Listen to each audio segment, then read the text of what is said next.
எனக்கு நினைவு தெரிஞ்ச நாள்லேருந்தே 14 வயசு நான் பள்ளி பருவத்திலேருந்தே அவருடைய ரசிகனாக இருந்தேன்.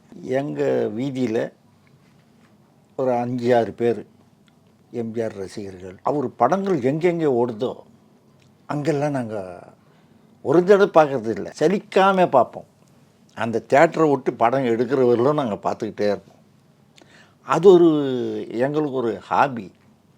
ஏன்னு கேட்டாக்கா, பாடப்புஸ்தகங்களில் இல்லாதது அங்கே அந்த திரைப்படங்கள் மூலிமா கற்பிக்கிற நல்ல கருத்துக்களை சொல்கிறார். திருவள்ளுவர், வள்ளலார், பாரதிதாசன், பாரதியார் அவங்களுடைய கருத்துக்கள் எல்லாம் அவருடைய படங்களில் பாடலில் புகுத்தி இன்னைக்கு அந்த பாடலெல்லாம் உயிர் பெற்று எல்லார் மனசுலையும் ரீங்காரம் வெட்டிக்கிட்டு. இது மறக்கவே முடியாது. 136 படங்களில் நடித்தார். அதனுடைய மொத்தம் படங்களுடைய பாட்டுங்களும் ரொம்ப சிறப்பு வாய்ந்த பாட்டுங்க. மறக்கவே முடியாது, யாராலையும் மறக்க முடியாது. அந்த அளவுக்கு கருத்துள்ள பாட்டுங்க.